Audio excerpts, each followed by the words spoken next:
नमस्कार, कान्तिपुर समाचारमा स्वागत छ। सुरु गरौं अहिलेका मुख्य समाचारबाट। आज 4774 जनामा कोरोना संक्रमण पुष्टि, 17 जनाको मृत्यु, सक्रिय संक्रमित 30,000 नाघे।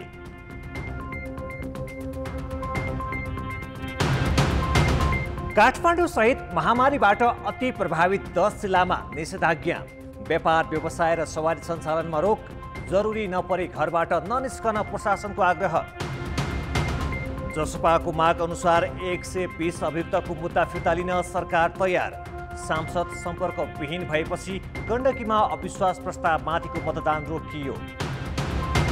नेपालसँग सीमा जोडिएको भारतको उत्तर प्रदेशमा पनि महामारी अत्यास लाग्दो, अस्पतालमा 100 याको लागि 100 बिरामीको लाइन। र नेपाल सुपर लिगमा पोखराले विराटनगरलाई हरायो, चितवन र बुटोल 2-2 गोलको बराबरीमा।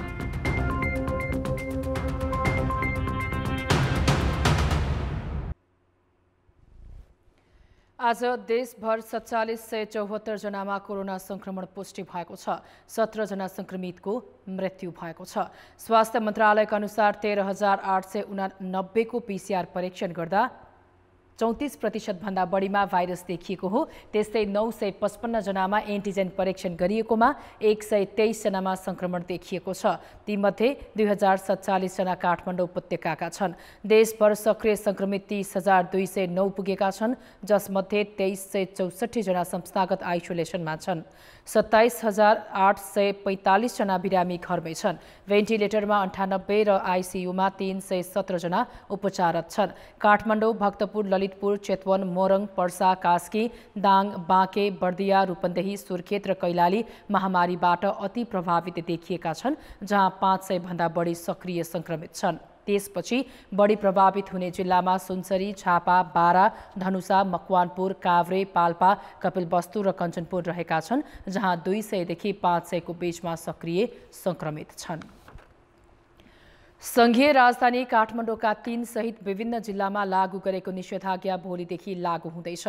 कोरोना महामारी तीव्र रूपमा फैलिएर मानवीय क्षति समेत बढाएपछि अत्यावश्यक काममा बाहेक घर बाहिर निस्कन नपाउने गरी कम्तीमा 2 साताको लागि निषेधाज्ञा जारी गरेको हो। भोलि बिहिबार बिहान 6 बजेदेखि लागू हुने गरी 1 साताका लागि काठमाडौँ, ललितपुर, भक्तपुरमा निषेधाज्ञा जारी गरिएको छ। पाल्पा, दाङ, कैलाली, कञ्चनपुर र सुर्खेतमा पनि भोलिदेखि निषेधाज्ञा लागू हुँदैछ। शहरी क्षेत्रमा सक्रिय संक्रमित संख्या 500 र पहाडी क्षेत्रमा 200 पुगेका जिल्लामा निषेधाज्ञा लागू हुँदैछ। संक्रमित संख्या बढी भएका बाँके, कास्की र बर्दियामा निषेधाज्ञा कायमै छ। निषेधाज्ञाको अवधिमा अत्यावश्यक काममा बाहेक घर बाहिर निस्कन प्रतिबन्ध लगाइएको छ। निजी तथा सार्वजनिक यातायात पनि बन्द हुनेछन्। परिस्थिति हेरी निषेधाज्ञा थप हुन सक्ने प्रशासनले जनाएको छ। यसको मुख्य उद्देश्य चाहिँ अब कोरोना नियन्त्रण गर्नु नै हो। त्यसको लागि अब भिडभाड जन्य गतिविधिहरूलाई चाहिँ नियन्त्रण गर्ने प्रयास गरिएको छ। यसमा अब सार्वजनिक यातायात, निजी सवारी साधनहरूलाई चाहिँ अब पूर्ण रूपमा रोक लगाएको छ। अत्यावश्यक सेवाहरू सञ्चालन हुनेछन् र नागरिकहरूले पनि अब हामीले यो दैनन्दिनको आवश्यक पर्ने सामग्रीहरू खरिद गर्नको निम्ति चाहिँ बिहान 10 बजेसम्म र बेलुका 5 देखि 7 बजेसम्म टाइम छुट्याइदिएको छ। त्यो बिचमा चाहिँ उहाँहरूले आफ्नो निर्वाध रूपमा खरिद गर्न सक्नुहुनेछ। त्यो बाहेक अन्य गतिविधि अब भिडभाडमा नजाने, नहिँड्ने, घरबाट भरसक बाहिर ननिक्लिने, अत्यावश्यक काम पर्यो भने अब त्यो सम्पर्क गर्ने, त्यो व्यवस्था नै लागू गर्न खोजिएको हो। कोभिड-19 को संक्रमण बढ्न थालेपछि स्वास्थ्य तथा जनसङ्ख्या मन्त्रालयले चैत अन्तिम साता नै भिडभाड हुने गतिविधिमा कडाइका साथ नियन्त्रण गर्न आग्रह गरेको थियो। तर भिडभाड जन्य गतिविधि कम नभएको र संक्रमण झन अत्यास लाग्दो बन्दै गएका कारण निषेधाज्ञा जारी गर्नु परेको सरकारको भनाइ छ। बाँकेको भेरी अस्पतालका चिकित्सक आफै संक्रमित हुँदा समेत दिनरात नभनी कोरोना संक्रमितको उपचारमा जुटेका छन्। अस्पतालमा बिरामी राख्ने ठाउँसम्म छैन। एउटा अस्पताललाई यति भार हुँदा नेपालगञ्जका केही निजी तथा सरकारी अस्पताल भने जिम्मेवारीबाट पन्छिने गरेका छन्। उनीहरूले संक्रमितलाई ढोकाबाटै फर्काइदिँदा उपचार झन कठिन बनेको छ। भेरी अस्पतालका चिकित्सक तथा नर्सहरूले आफै संक्रमणको चपेटामा पर्दा समेत निरन्तर कोरोना संक्रमितको उपचार गर्दै आएका छन्। स्वास्थ्य उपकरण र साधन स्रोतको अभावबीच ज्यान जोखिममा राखेर उपचार गर्नेहरूको सबैतिर प्रशंसा भइरहेको छ। तर बाँकेमै जिम्मेवारीबाट पन्छिने अस्पताल तथा चिकित्सक पनि छन्। यस्तै निजी तथा सरकारी अस्पतालका कारण भेरी अस्पतालमा बिरामीको भार थेगी नसक्नु छ। बिरामी संक्रमित हुँदाखेरि अब बिरामीलाई चाहिँ अन्य अस्पतालमा रिफर गरेर पठाउने ट्रेन्ड चाहिँ एकदमै देखिएको छ। यसलाई रोक्नुपर्छ। जुन अस्पतालमा चाहिँ बिरामी उपचार गराउँदाखेरि पोजिटिभ आएको छ त्यही अस्पतालमा नै उक्त बिरामीलाई राखेर चाहिँ उपचार गर्ने व्यवस्था मिलाउनुपर्छ। नभए सबै बिरामीहरूलाई भनौँ न एकीकृत गरेर एउटै अस्पतालमा पठाउन थालियो भनेपछि कतिपय बिरामीहरूको ट्रान्सफरकै समयमा पनि मृत्यु हुनसक्छ। कतिले समयमै बेड नपाउने पनि अवस्था हुन सक्छ। सबैभन्दा बढी प्रभावित तथा उच्च जोखिममा रहेको सीमावर्ती जिल्ला बाँकेमा एक साता यता संक्रमितसँगै मृत्यु दर उच्च छ। दैनिक 600 भन्दा बढी संक्रमित थपिँदै गएका छन्। यस्तो बेलामा अन्य निजी र सरकारी अस्पतालले भेरी अस्पताललाई रेफर सेन्टर बनाएको पाइन्छ। जब चाहिँ बिरामी लिएर हस्पिटलको ढोकामा पुग्नुहुन्छ, पुगिसकेपछि यहाँ बेड छैन भनेर फिर्ता गरिरहेको अवस्थामा सम्बन्धित व्यक्तिहरूले मलाई पनि धेरैचोटि गुनासोहरू गरिरहनु भएको अवस्था देखिएको छ। यो अवस्थालाई चिर्नको लागि हामीले हस्पिटलमा बिरामी भर्ना भएको खाली भएमा भर्ना भएको अवस्था र अनि डिस्चार्ज हुँदाखेरि कुन बेडको व्यक्ति चाहिँ नि डिस्चार्ज भयो भन्ने कुराहरू थाहा पाउने र त्यही अनुसारको चाहिँ नि पब्लिकलाई पनि हामीले जानकारी दिन सक्ने अवस्था बनाउन हामीले खोजिरहेका छौँ। स्वास्थ्य मन्त्रालयबाट आएको विशेषज्ञ टोलीले रेफर सेन्टर बनेको नेपालगञ्जसँगै पुरै बाँके जिल्लामा संक्रमण उच्च दरमा रहेको निष्कर्ष निकालेको छ। अवस्था भयावह भए पनि मान्यता प्राप्त अस्पताललाई नागरिकको जीवन रक्षाका लागि जिम्मेवार बनाउने प्रयास भएको छैन। कोरोना अहिले नेपालगञ्जमा वास्तवमा बढ्दैछ, उच्च दरमा बढ्दैछ। हामीले सोचेको भन्दा धेरै द्रुत गतिमा बढिरहेको छ। तर राम्रो कुरा के हो भने उहाँहरूले लकडाउन गर्नुभयो, त्यो लकडाउनले अलिकति केही चाहिँ राहत अहिले मिलेको छ। तथापि अब अस्पतालहरू फुल भइसकेको छ र चाहिँ संक्रमण अझ बढेकै छ। महामारीबाट नागरिकको जीवन रक्षा गर्न सबैले जिम्मेवारी बोध गरी उपलब्ध साधन स्रोतको भरपूर उपयोग गर्नु अहिलेको उत्तम विकल्प हो। यस्तै जनशक्ति तथा उपकरण अभाव देखिएका स्थानमा समस्या समाधानमा जति ढिलाइ भयो त्यति नै अवस्था बिग्रँदै जाने देखिन्छ। कान्तिपुर समाचारका लागि सविता जीसीका साथ जे पाण्डे, नेपालगञ्ज, बाँके। सरकारले 18 देखि 59 वर्षसम्मका व्यक्तिलाई चिनिया खोप भेरोसिल लगाइदिने भनेपछि खोप केन्द्रमा ठेकी नसक्नु भिड बढेको छ। अपाङ्गता भएका र ज्येष्ठ नागरिकले समेत खोप प्राप्त गर्न निकै सङ्घर्ष गर्नु परेको छ। खोपको कुपन मात्र प्राप्त गर्न पनि मानिसहरू मध्यरातदेखि टाढा टाढाबाट खोप केन्द्रमा आएर लाइन बसेका छन्। काठमाडौँको बानेश्वर स्थित निजामती अस्पतालको गेटमा प्यारालाइसिस भएका यी व्यक्ति कुपनका लागि मंगलबार मध्यराती 2 बजेदेखि लाइन बसेका भेटिए। चिनिया खोप भेरोसिल लगाउने कुपनका लागि 3 दिनदेखि धाउँदा पनि नपाएर फर्कनु परेपछि बस्ने मेच नै लिएर मध्यरात आएको यिनी बताउँछन्। हिजो आए, अस्ति आए, आज आए, 3 दिन लगातार भइसक्यो। प्यारालाइसिस रोगी हिँड्न गाह्रो, आऊ जाऊ कति गाह्रो छ। बिहान 7 बजे बाँड्ने कुपनका लागि रातभर जागराम बस्नेको यहाँ भिड नै छ। सरकारले काठमाडौँ उपत्यकाका निजी तथा सरकारी 20 वटा अस्पतालमा दैनिक 1000 का दरले खोप लगाउन आह्वान गरेपछि छिटो गए कुपन पाइन्छ कि भनेर रातिदेखि नै लाइन बस्नु परेको हो। टोकन लिने चाहिँ बिहान 2 बजे आइपुगेको थिएँ। अब नेपालको सिस्टम थाहा छँदैछ, जो अगाडि आयो त्यो बस्छ भन्ने भएको थियो, त्यही भएर अगाडि आएर बसेको। हिजोको सिस्टममा चाहिँ यस्तो थिएन कि, हिजो चाहिँ तपाईँको बिचमा कता कता झगडा भइरहेको थियो होइन। अब टोकन फर्स्टमा लिइसकेपछि फर्स्टमा आउनुपर्ने पालो हो नि त, त्यही भएर पहिला नै आफूसँग टाइम थियो, त्यही भएर अगाडि आएर बसिरहेको थिएँ कि। तर बाई लक्कीले अहिले चाहिँ सिस्टम राम्रो भयो होइन, अनि त्यही भएर म अगाडि नै छु अहिले। हामी नि त्यही बिहान 2-3 बजीतिर टिकट लिन आउनु भएको थियो बुवा, त्यही हो। अनि रातिदेखि बसेर अनि अहिले चाहिँ पालो आयो। हजुर हजुर। कति हो तपाईँको नम्बर? हजुर 19 हो, 1019।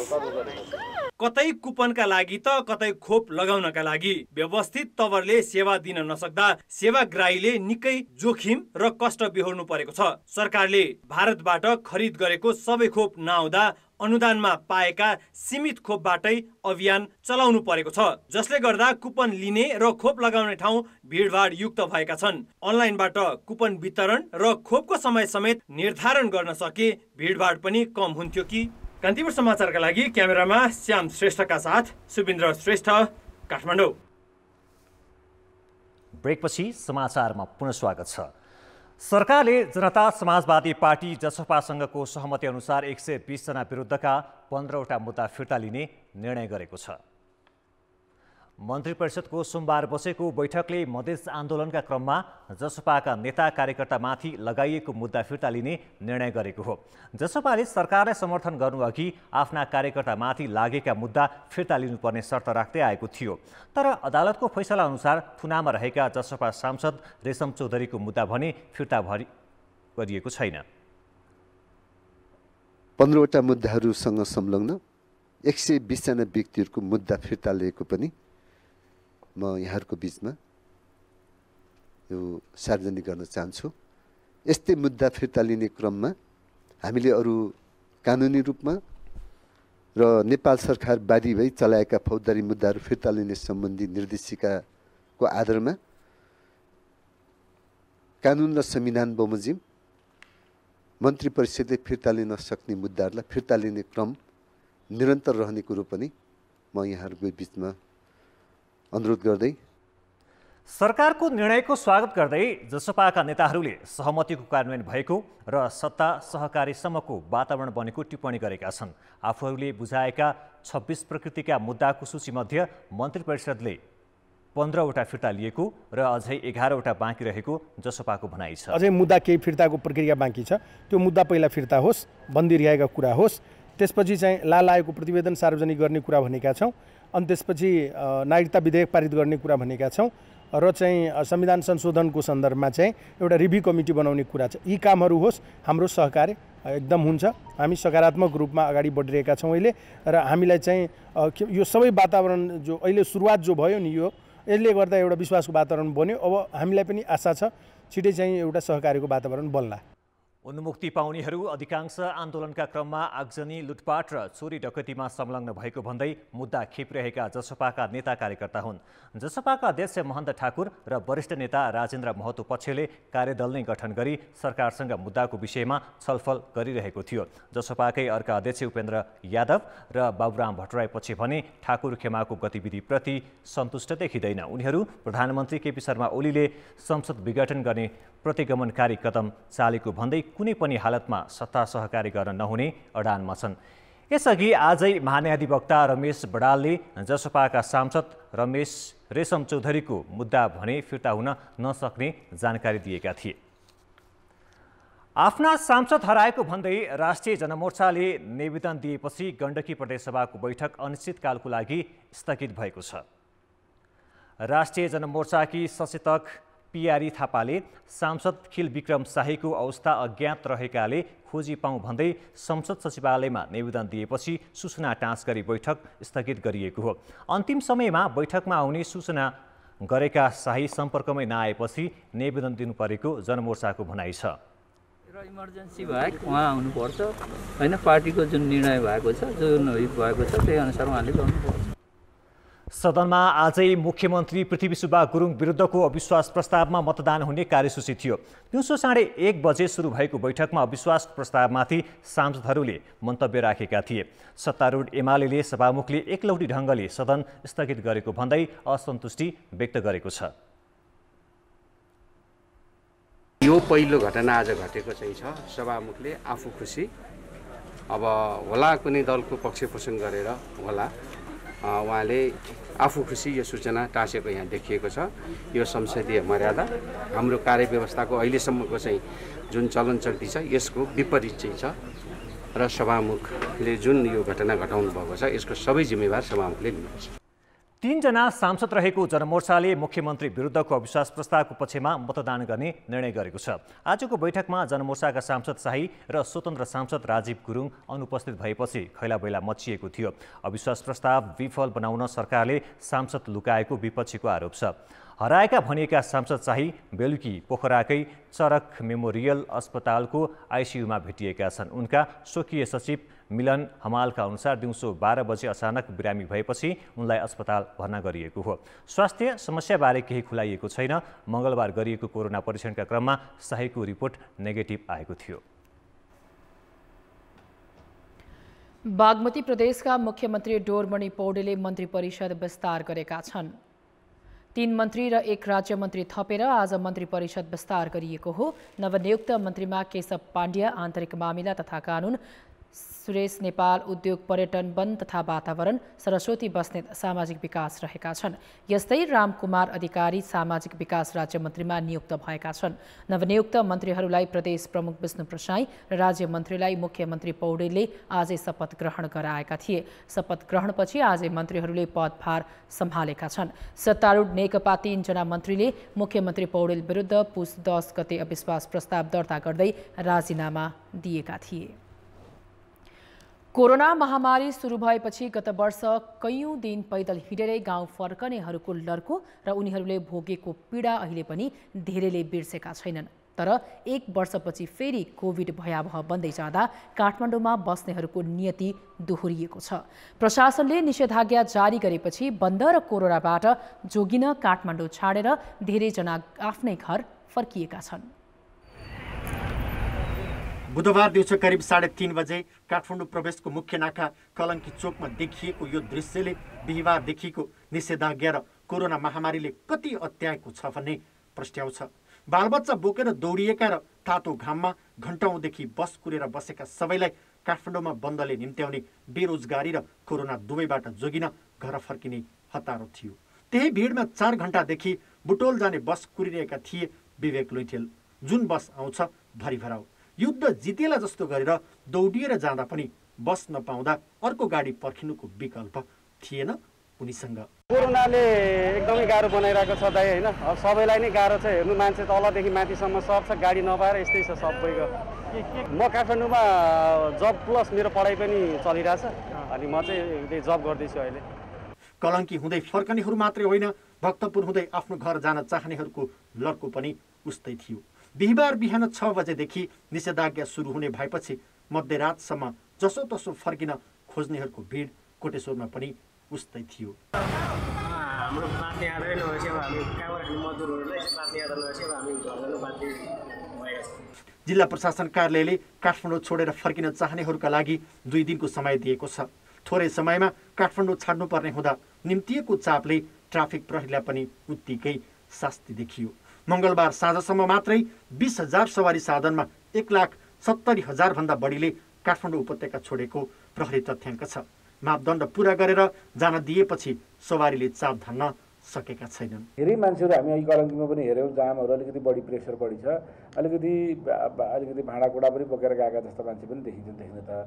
तर काठमाडौँमा घर नभएर डेरा गरेर बसेका मान्छेहरूले आफ्नो गाउँ छोडेर गएको चाहिँ गाउँतिर जाने अवस्था रहेको चाहिँ जस्तो देखिन्छ। र अहिले गाडीका प्रेसरहरू चाहिँ अलि धेरै छ, त्यस कारणले धेरैजनाले छोडेर जानुभएको छ। हामीले गाडी सञ्चालक भनेको विशेष गरेर सार्वजनिक गाडी सञ्चालकहरूसँग के छ अनुरोध गरेका छौँ भने गाडीमा मापदण्डको पालना गर्नुपर्छ। 2 दिनको छोटो समयमा हतारमा र भिडमा कोचिएर घर फर्किनेहरूको लड्कोले पनि कोभिडको जोखिमलाई बढाएको छ। त्यसैले परिवारमा पनि सङ्क्रमण फैलिन नदिन घर फर्किएसँगै सबैले कम्तीमा 14 दिन अलग्गै क्वारेन्टिनमा बस्नु आवश्यक छ। कान्तिपुर समाचारका लागि भक्तपुरबाट सुन्दर शिल्पकार र क्यामेरामा पशुपति बुढाथोकीका साथमा रमेश धमला, काठमाडौँ।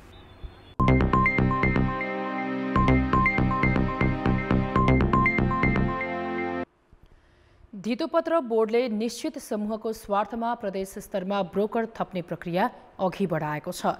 वाणिज्य ब्याङ्कका सहायक कम्पनीलाई ब्रोकर लाइसेन्स दिने धितोपत्र व्यवसायी नियमावलीको व्यवस्था अनुसार अघि बढेको प्रक्रियालाई भने बोर्डले रोकेर राखेको छ। विकसित मुलुकमा बैंक आफैले युनिट खडा गरेर सेयर कारोबार गर्छन्। विकासशील राष्ट्रमा भने छुट्टै सहायक कम्पनी खोलेर सेयरको कारोबार गर्ने परम्परा छ। छिमेकी भारतमा अहिले 5वटा वाणिज्य बैंकका सहायक कम्पनीले धितोपत्रको कारोबार गरिरहेका छन्। साथै बङ्गलादेश र वाणिज्य बैंकको अत्यन्त न्यून संख्या रहेको भुटानमा समेत बैंकको सहायक कम्पनीलाई सेयर कारोबार गर्न अनुमति दिएको छ। नेपालमा भने सेयर कारोबारमा बैंकलाई लगाउने नीतिगत व्यवस्था गरेको 13 वर्षसम्म पनि कानुनमा आउन सकेको छैन। जबकि त्यही व्यवस्था अनुसार 10वटा बैंकले सहायक कम्पनी खोलेर नेप्सेमा ब्रोकर कारोबार गर्नका लागि आवेदन दिएकै 2 वर्ष भइसक्यो। तर धितोपत्र बोर्डले पछिल्लो समय बैंकको सहायक कम्पनीलाई ब्रोकर लाइसेन्स दिन अघि बढाइएको प्रक्रिया रोकेर निश्चित समूहको लगानीमा खुल्ने गरी प्रदेश स्तरमा ब्रोकर लाइसेन्स बाँड्न लागेको छ।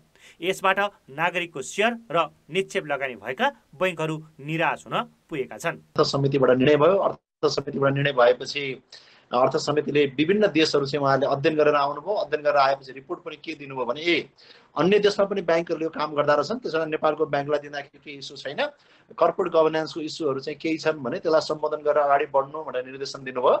त्यसपछि अब हामी त ढुक्क किन भयौँ भन्दाखेरि कर्पोरेट गभर्नेन्सको इस्युमा त हामी ब्याङ्कहरू चाहिँ अहिलेका ब्रोकर साथीहरूभन्दा त कम छैनौँ, मेबी वी आर बेटर होइन भन्ने हिसाबले हामी कन्फिडेन्ट भएको हुनाले हामी एकदम आशा गरिराखेका थियौँ। अहिले पनि मलाई लाग्छ नेप्सेले तपाईँले पाउनुहुन्न भनेर केही भनेको छैन र नेपाल ब्याङ्कर सङ्घले चाहिँ हामीले सेबोनलाई र नेप्सेलाई पनि के अनुरोध गरेका छौँ भन्दा हामीले जुन चाहिँ एउटा प्रोसेस अनुसार चाहिँ निवेदन दिएका थियौँ त्यसलाई चाहिँ एउटा टुङ्गोमा पुर्याइदिनुपर्छ भन्ने चाहिँ हाम्रो अनुरोध हो। करिब 2.5 वर्ष अघि सरकारले मुद्रा तथा पुँजी बजारमा देखिएका समस्या समाधान गर्न गठित समितिले पनि बैंकलाई तत्कालै ब्रोकर लाइसेन्स दिने प्रक्रिया अघि बढाउन सुझाएको थियो। समिति गठन ताका बैंकलाई ब्रोकर लाइसेन्स दिनुपर्छ भन्ने सेयर बजारका ठूला लगानीकर्ता केही अहिले बैंकका सञ्चालक भएका र केहीले साबिक ब्रोकरमै लगानी गरेकाले उनीहरू नयाँ लाइसेन्स लिन लबिङ गरिरहेका छन्। बैंकलाई ब्रोकर लाइसेन्स दिने बारे अहिले अर्थ मन्त्रालयले पनि चासो देखाएको छैन, जबकि बैंकलाई ब्रोकर लाइसेन्स दिँदा धेरैको पहुँच पुग्ने र कारोबार व्यवस्थित एवं विस्तार हुन मद्दत पुग्छ। आवश्यकता झन् यसको आवश्यकता बढेको छ। किन बढेको छ भनेदेखि भित्र बजार चाहिँ अब एक त प्राथमिक बजार आसपास सिस्टम हामीले सुधार गरिसके पछाडि 77 जिल्ला अब झन्डै पुरै गाउँपालिकाहरूमा शुद्ध चाहिँ 753मै करिब पुगिसक्यो, 1-2वटा बाहेकहरू सबै पुगिसक्यो र त्यो क्रममा अब यसलाई चाहिँ अझ सुरक्षित लगानीकर्ताको हित हेर्ने हिसाबमा चाहिँ के भने अब अहिले चाहिँ अब यसलाई गर्ने एउटा व्यक्तिगत ब्रोकर लाइसेन्स सिस्टम, अर्को चाहिँ ब्याङ्किङ ब्रोकर लाइसेन्स। अब विकसित देशमा त व्यक्तिगत पनि रोकिँदैन, ब्याङ्किङ पनि रोकिँदैन। यसलाई दियो भनेदेखि जम्मै चाहिँ के अरे आन्तरिक यो भित्री कारोबार हुने इत्यादि भनेर चाहिँ जुन कुरो चाहिँ वास्तव होइन उसको संस्थाको त जो ब्याङ्कको त्यसको त कारोबारै गर्न पाउँदैन। ब्रोकर कम्पनीको प्रभावमा परेर बोर्डले पब्लिक कम्पनीलाई लाइसेन्स दिने प्रक्रिया रोकेकोमा आम लगानीकर्तामा एक प्रकारको रोष छ। यसरी निश्चित समूहलाई फाइदा पुग्ने गरी लाइसेन्स बाँड्ने हो भने बोर्ड नेतृत्वले कसको हितमा काम गर्छ भनेर प्रश्न उठ्नेछ। कान्तिपुर समाचारका लागि क्यामेरामा सञ्जय लुटेरका साथमा सुदिल पोखरेल, काठमाडौँ। फागुनदेखि जेठसम्मको 5 महिनाको अवधि सुक्खायाम भएकाले डढेलोको मौसम मानिन्छ। पछिल्लो 5 महिनामा मात्रै 4000 भन्दा बढी वन डढेलोका घटना भएका छन्। तर डढेलोका कारण वन सम्पदा र वन्यजन्तु लगायतमा हुने क्षतिको विवरण भने कुनै निकायले पनि राखेका छैनन्। पछिल्ला वर्षहरूमा डढेलोका घटनाहरू अप्रत्याशित रूपमा बढेका छन्। गत वर्ष यो समयमा 30 देखि 32 जिल्लाका 200 स्थानमा वन डढेलो लागेकामा यही समयमा यो वर्ष 60 जिल्लामा 4000 भन्दा बढी जंगलमा डढेलो लागेको छ। डढेलो लाग्नेमा सबैभन्दा बढी पहाडी जिल्लाहरू छन्।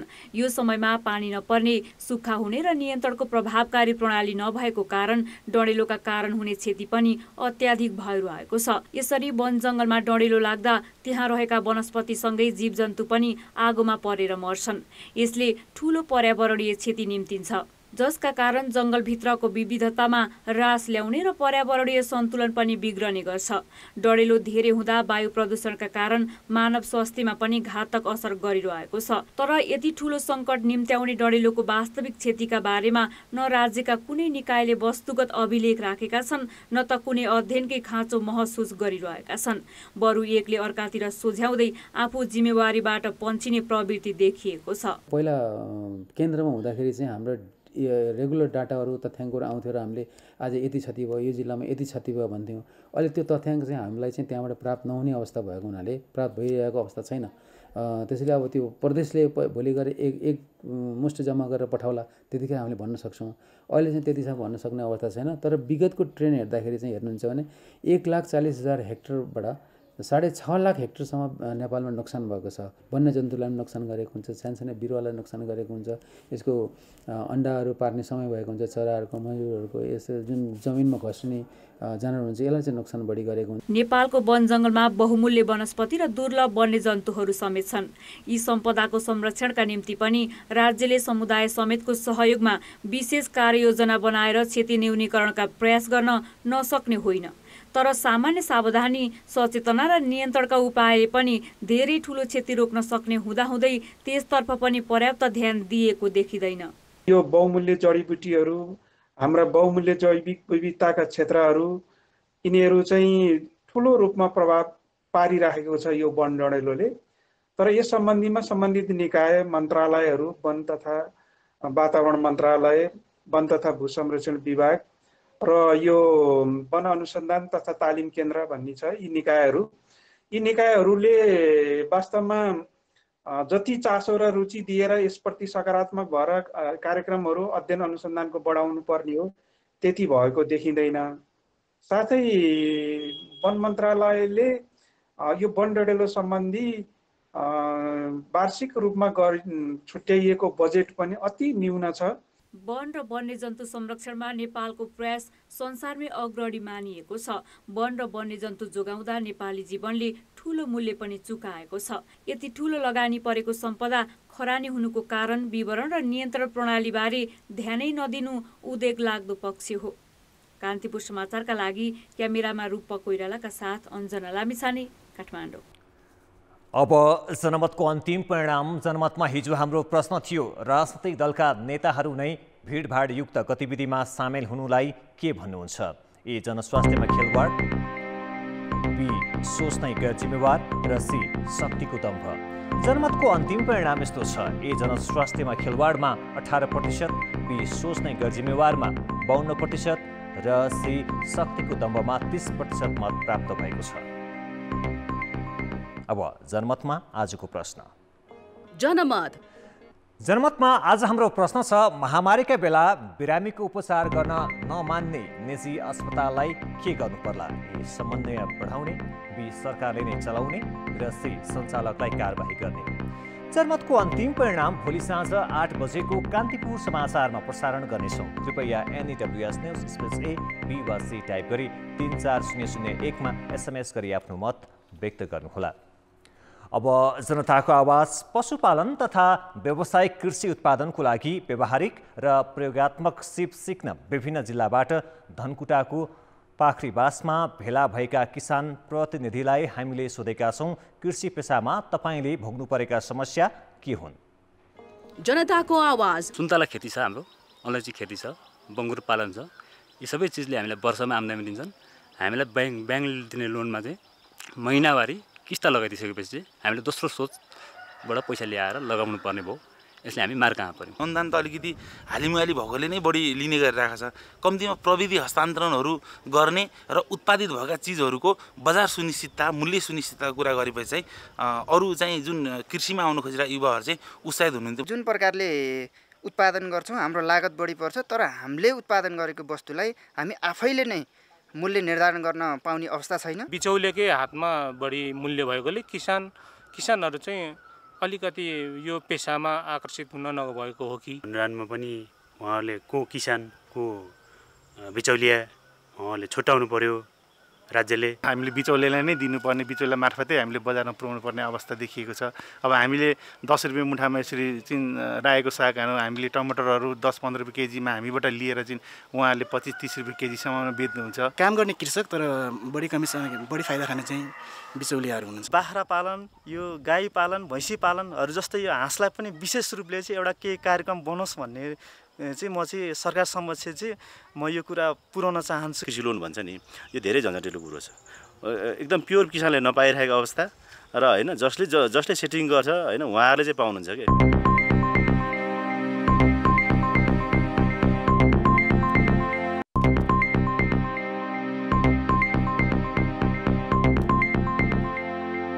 नमस्कार, कान्तिपुर खेलकुद समाचारमा स्वागत छ। पोखरा थन्डर्सले पहिलो संस्करणको नेपाल सुपर लिग NSLमा पहिलो जित निकालेको छ। आज भएको खेलमा विराटनगर CTFCलाई 1-0 गोलले पराजित गर्दै पोखराले पहिलो जित निकालेको हो। त्रिपुरेश्वर स्थित 10 रङ्गशालामा पोखरालाई जित दिलाउन नवयुग श्रेष्ठले निर्णायक गोल गरे। विराटनगर विरुद्ध पोखराले सुरुवातबाटै खेलमा पकड जमाएको थियो। खेलको 4औं मिनेटमा पोखराका पदम मोक्तानको लामो फ्री किकमा रफायल रिमगेगोले कनेक्ट गर्न सकेनन्। खेलको 9औं मिनेटमा मौसा अब्बको पेनाल्टी बक्सबाट प्रहार बाहिरिएको थियो। 42औं मिनेटमा विराटनगरका पेद्रो मान्जीले 1 vs 1 मा गोल गर्नबाट चुके।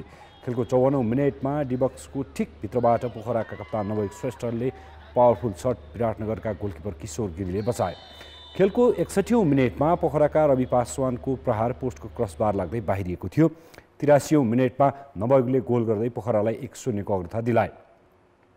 मौसा अब्बाको फ्रीकिकमा नवयुगले उत्कृष्ट हेड गोल गरेका थिए, जुन गोल खेलको निर्णायक गोल बन्न पुग्यो। जितसँगै पोखराले 2 खेलमा 3 अङ्क जोडेको छ। पहिलो खेलमा पोखरा बुटोल लुम्बिनीसँग 2-0 ले पराजित भएको थियो। पोखरा 4औं स्थानमा छ। नेपाल सुपर लिगमा FC चितवनले बुटोल लुम्बिनी FCसँग बराबरीमा चित्त बुझाएको छ। 10 रङ्गशालामा भएको खेलमा चितवनले सुरुवाती 2 गोलको अग्रता जोगाउन नसक्दा 2-2 को बराबरी खेल्यो। खेलको 15औं मिनेटमा नै जर्ज प्रिन्स कार्कीको गोलमा चितवनले अग्रता बनाएको थियो, तर त्यसको 4 मिनेटमा नै टेक बहादुर बुढाथोकीले गोल गर्दै चितवनलाई 2-0 ले अगाडि राखे। तर 32औं मिनेटमा बुटोल लुम्बिनीले गोल गर्दै अन्तर 2-1 मा पुर्यायो। उसका लागि आशिष लामाले गोल गर्न सफल भए। पहिलो हाफमा 1 गोलले अगाडि रहेको चितवनले 65औं मिनेटमा दोस्रो गोल खान पुग्यो। चितवनका गोलकिपर अगाडि बढेको मौकाको फाइदा उठाउँदै लक्ष्मण रुजालले खाली पोस्टमा गोल गर्न सफल भए। त्यसपछि दुवै टिमबाट थप गोल हुन सकेन र 1-1 अङ्क बाँड्न बाध्य भए। बराबरीपछि बुटोलको 4 अङ्क भएको छ, चितवनको भने 2 अङ्क छ। कान्तिपुर खेलकुद समाचार अहिले यति नै। कान्तिपुर समाचार अहिलेलाई सकियो। कान्तिपुर टेलिभिजन हेर्दै गर्नुहोला। नमस्ते।